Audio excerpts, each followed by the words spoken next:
आजमगढ़ भोजपुरी विकास संस्थान के अध्यक्ष और एसके इंटरप्राइजेज के निर्देशक संतोष सिंह समेंदा को राष्ट्रवादी कांग्रेस पार्टी एनसीपी का प्रदेश सचिव नियुक्त किया गया है।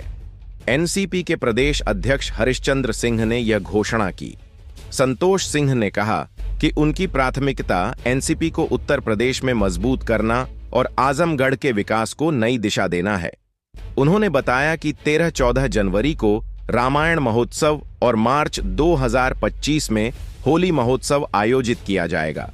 प्रेस कॉन्फ्रेंस में संतोष सिंह ने राजनीति और समाज के साथ क्षेत्र के विकास को लेकर अपनी स्पष्ट सोच साझा की और जल्द ही जनसंपर्क अभियान शुरू करने की घोषणा की।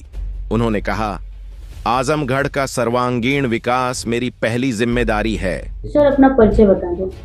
मेरा नाम संतोष सिंह समेदा, आजमगढ़ से लगभग 8 किलोमीटर दूरी पे समेदा सदर तहसील का सबसे बड़ा गांव है, वहीं का रहने वाला हूँ। अभी सर आपको एनसीपी पार्टी में जो है कि प्रदेश सचिव पद पे नियुक्त किया गया है, तो इसके बारे में क्या कहना चाहेंगे? राष्ट्रवादी कांग्रेस पार्टी के प्रदेश अध्यक्ष हरिश्चंद्र सिंह जी हैं। बड़ी मेहनत के बाद प्रदेश अध्यक्ष का पद उन्होंने संभाला है और एनसीपी को धीरे धीरे मजबूत करने की दिशा में काम कर रहे हैं।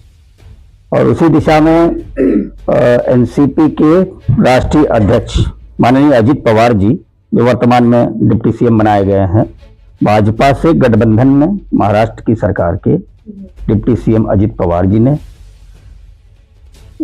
मुझे इसके लिए जो है अनुमोदित किया है और हरिश्चंद्र सिंह जी ने मुझे प्रदेश का सचिव बनाया है।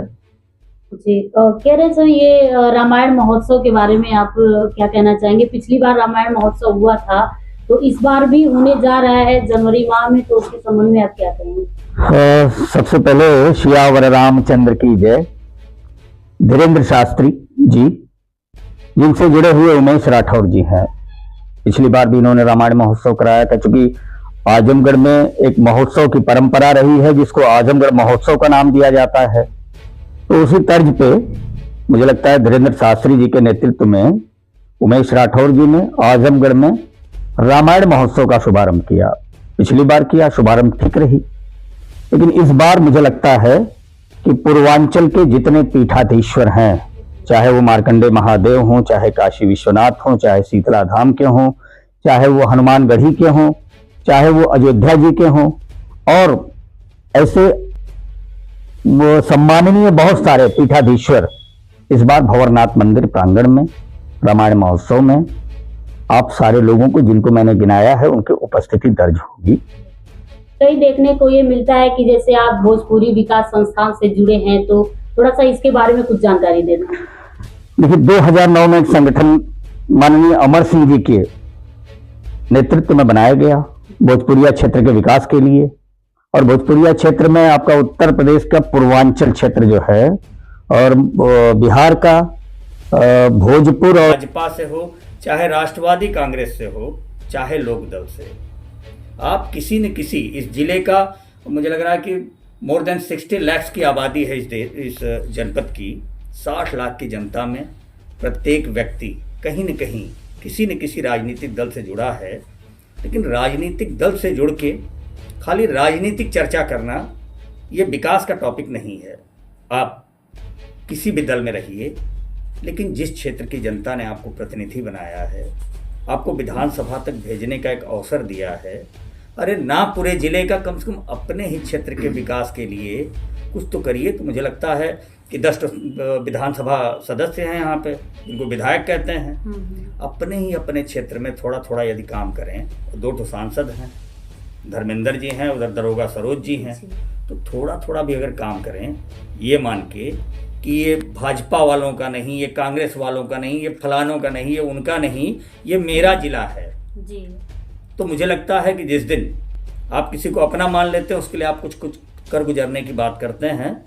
लेकिन मुझे लगता है कि पिछले 30 साल से मेरे राजनीतिक अनुभव में इस आजमगढ़ के विधायक, सांसद और मंत्री रहे लोगों ने इस जनपद को दिल से स्वीकारा नहीं है। अगर स्वीकार लिया होता तो मुझे लगता है कि यहाँ का 10 विधायक और 2 सांसद, कोई ऐसा नहीं जो कल्पनाथ राय से कम हो, लेकिन किसी की ऐसी कोई भावना दिखती नहीं है जिससे आजमगढ़ का विकास हो सके। तो आपकी मीडिया को बहुत बहुत धन्यवाद देते हुए मैं यही राजनीतिक लोगों से कहना चाहूँगा। हालांकि अभी मैं राष्ट्रवादी कांग्रेस पार्टी का प्रदेश सचिव हूँ और भारतीय जनता पार्टी के गठबंधन में हूँ, लेकिन इसका मतलब ये नहीं है कि विकास न हो। अरे हम कहते हैं विकास की बात करते मैं नहीं सुनता हूँ किसी को, खाली वो बुरा है, वो बुरा है, वो ऐसा है, वो ऐसा है। अरे भैया, सारे लोग बैठ के किसी प्लेटफॉर्म पे इस आजमगढ़ के उस आदमी के बारे में तो सोचिए कि जिसका बच्चा आईएएस बनना चाहता है और रिक्शा चला के भी उसको पढ़ा नहीं पा रहा है। उस दर्द को कम समझेगा यहाँ का विधायक और कब समझेगा यहाँ का सांसद। बस धन्यवाद है आजमगढ़ के बड़े लोगों को। बहुत बहुत शुक्रिया।